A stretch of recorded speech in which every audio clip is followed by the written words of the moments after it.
apa khabar anak-anak cikgu? Sihat ke hari ni? Ni kita tengok apa yang cikgu bawa dalam plastik ni.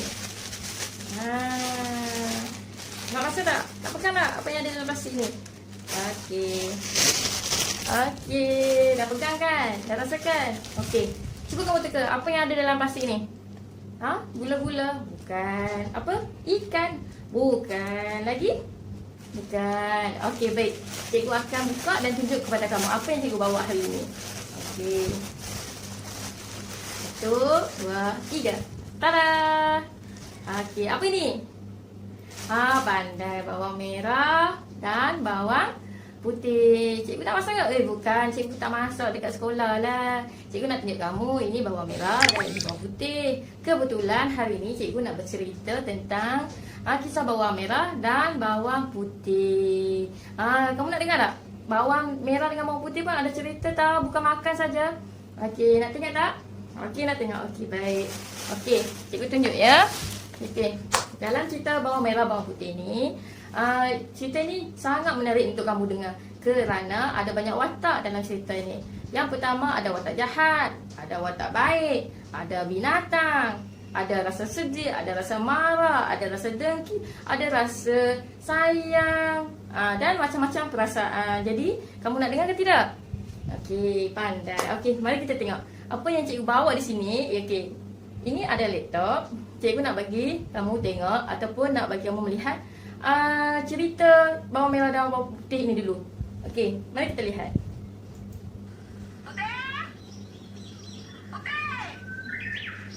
Okey. Ini Ibu Tiri sang putih, bawang putih. Okey, nampak? Semua orang kampung terkejut. Mak dia panggil, "Putih, putih." Okey, ini putih. Nampak? Mak dia tengok berletih dekat dia. Popek, popek. Okey, so balik masak. Okey, jadi bawang putih pun balik ke rumah. Aduh, mak dia terjatuh pijak ekor kucing. Okey, nampak? Okey, dah balik rumah. Dah sampai waktunya. Nampak? Ini anak makcik ni. Kerja dia tidur je kerja dia. Malas buat kerja. Nampak? Mak dia tengah berletih dekat dia. Ini bawang merah. Bawang merah nampak? Bawang merah ni sangat penyegar. Tengok selalu mak dia berletih dekat dia. Okey. Ini mak bawang putih. Nampak? Mak bawang putih. Lembut macam bawang putih. Tengok. Ini mak bawang merah. Popek. Tengok. Nampak? Mak bawang merah tengah marah mak bawang putih sebab nak suruh pergi cuci baju. Jadi mak dia pun pergi cuci baju. Tengok bawang putih tengah masak. Tiba-tiba jatuh pinggan pecah. Mak bawang merah pun marah. Tengok apa jadi.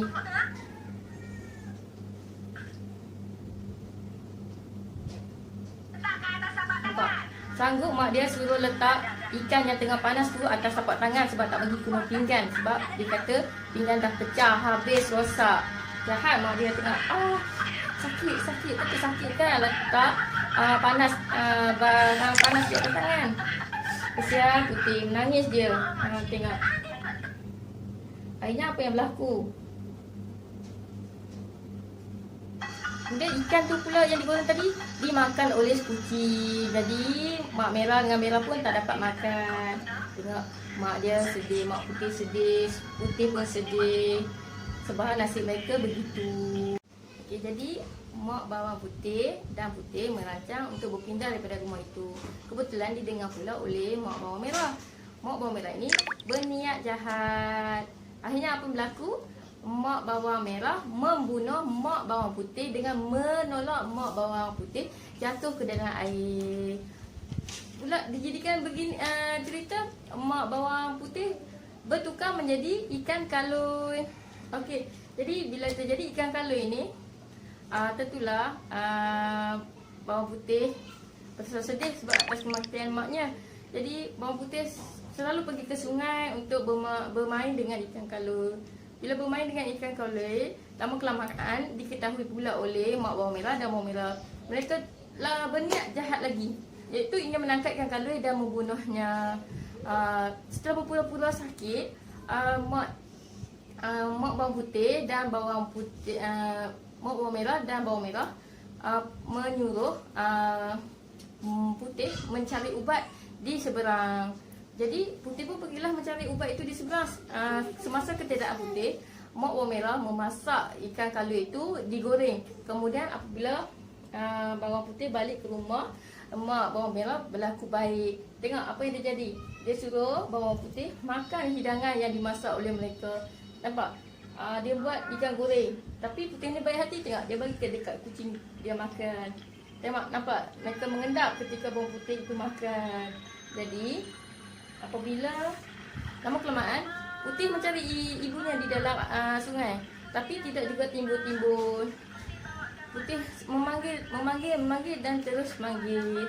Akhirnya Putih pulang ke rumah. Apabila pulang ke rumah, Putih bermimpi menyuruh Putih mencari tulang yang dimakan olehnya untuk ditanam di dalam hutan. Jadi Putih pun berbuat demikian. Bila dia menanam tulang ikan tersebut di dalam hutan, lama kelamaan tulang itu bertukar menjadi buaya yang sangat cantik. Lama kelamaan Putih pun berasa seronok untuk bermain di sana. Setiap hari dia pergi, bila sampai di sana dia bermain lagi, dia naik buaya itu. Bila dia menyanyi, buaya itu akan terus berayun dengan sendiri. Lama kelamaan tinggi. Buaya itu menjadi tempat Putih meluahkan perasaan. Jadi Putih pun selalulah pergi menyanyi di sana. Bila menyanyi, tanpa disedari ada orang yang mendengar. Rupa-rupanya itu ialah putera raja. Putera raja itu pula menyuruh pegawainya mencari di manakah suara itu datang. Jadi pegawai-pegawainya mencari hingga ke rumah. Pada masa yang sama, mak bawang merah menukarkan bawang putih kepada anaknya untuk dinyanyikan semasa di buaya itu. Tapi malangnya buaya itu tidak bergerak langsung. Jadi pegawai itu meminta mak bawang merah bercakap benar. Kemudian mak bawang merah pun membawalah bawang putih ke tempat buaya itu. Dan putera raja melihat sendiri keajaiban yang berlaku apabila buaya itu berbual dengan sendiri. Jadi lama kelamaan putera raja jatuh cinta dengan Putih, dan akhirnya Putih berkahwin dengan putera raja. Jadi apabila berkahwin dengan putera raja, Sang Merah pun masih berasa tidak senang hati apabila Putih berkahwin dengan putera raja, kerana mak bawang merah merasakan anaknya lebih layak berkahwin dengan putera raja tersebut. Jadi mereka pun berpakat lagi dengan orang jahat yang ada di situ untuk menjatuhkan si Putih. Tanpa diketahui, putera raja dapat tahu niat jahat mak merah dengan bawang merah untuk mengenakan si Putih. Jadi apa yang dilakukan oleh raja, mereka menghalau mak bawang merah dan merah keluar daripada istana. Jadi itulah kesimpulannya pada cerita ini. Okey, jadi pengajaran yang dapat saya ceritakan pada dalam cerita ini, yang pertama, kita janganlah berniat jahat, kerana berniat jahat itu tidak elok. Yang kedua, kita selalu saling sayang menyayangi, kerana kita hidup haruslah tolong menolong, bermuafakat, bantu membantu, saling berkasih sayang, kan? Tidak elok kita melakukan perkara-perkara yang kejam seperti membiarkan tangan kena panas, ikan panas itu perkara tidak baik. Jadi dapat dilihat di sini, kita selalunya berlaku adil, tidak tamak pada harta, jangan suka berbohong, jangan suka menipu, jangan kita pula berdengki, niat jahat. Kita selalunya menunjukkan sikap yang lebih baik. Seperti si putih, dia selalu nak berkasih sayang dengan binatang, bagi makan kucing, berkawan dengan tikus.